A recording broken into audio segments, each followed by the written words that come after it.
going on, guys? We're back, part 3 on prepping some traps. So these are the traps that I put the vinegar on, and it's been about a week. I haven't gotten around to it because I've been so busy at work and stuff, but they're good and rusted, and they were like this 2 or 3 days later. So you could have done them the next morning, but I didn't. So we're gonna do them now. I'm gonna tag these while it's heating up. I always put my tag on the same chain. I put them on the 4th link right here. That way when I go to reset my traps, it's just a quick check. I don't have to be like, well, maybe I put it further down the chain.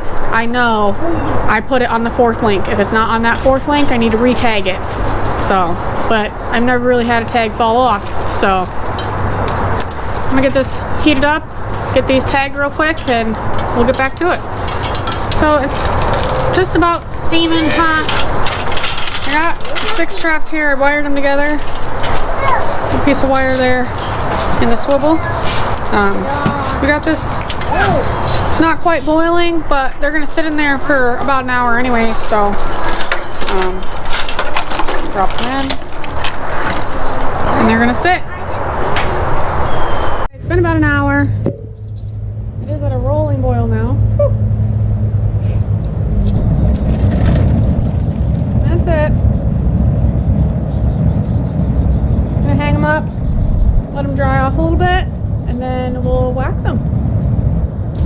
Like I said, we use this burner here for everything from turkey frying to dyeing traps to waxing them.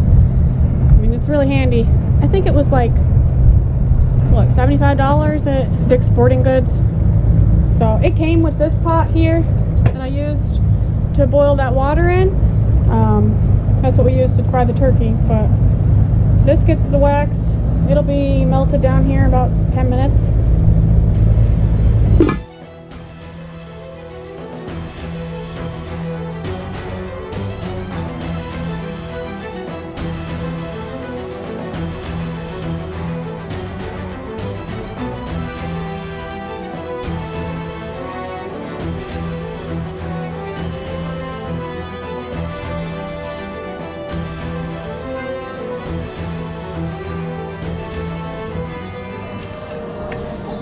Alright guys, wax is all melted, traps are ready to go. I'm just going to take these, should be able to fit 3 at a time.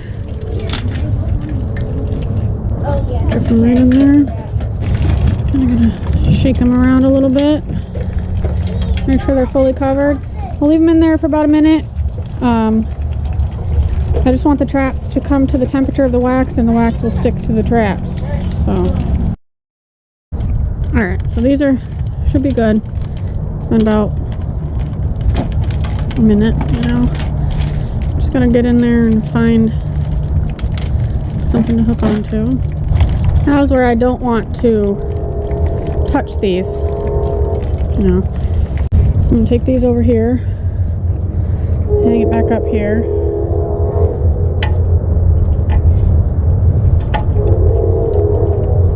And then the wax is going to drip off down there. So I wanted to talk a little bit about why we rust them, dye them, and all of that.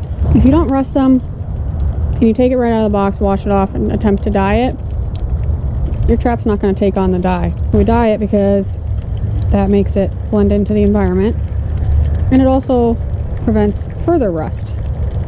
You know, you get paint chip in your car, that chip starts to rust. So paint it, dry it. I prefer dye. It won't rust anymore.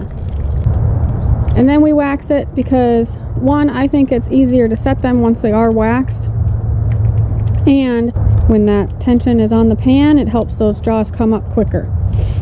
So, and to deter water buildup while it's in the ground, which in case will freeze, given that it's coming to freezing temperatures. These traps here, basically once that stops boiling, what it's doing is the excess water that's left on them from when I dyed them, it boils that all off to the top of the wax. Basically once it's done bubbling like it was, we can take them out, hang them up, and we'll be good to go. We'll let them hang wax will drip off, they'll dry, and they'll be good to go. This is the part where you don't really want to touch them because they will take on your scent now. So that's really all there is to it, guys. These are ready to go on the ground. I'm gonna shave down that pan where it's supposed to be night latched, but as you can see, it doesn't really night latch very easily, and I'll show you that too. I wanted to wait until after I waxed to do that because I'm gonna scrub the wax away from that night latch anyways. It does build up on that. I'll test these again, see what the pan tension is. It was exactly 2.5 pounds if I remember correctly when they were straight out of the box. That was, however, when they were 4-coiled. Now that I remember, I did not do pan tension on a 2-coil, but it doesn't really make a difference. The coils, all they really have to do with is the speed of how fast those levers come up to close the jaws.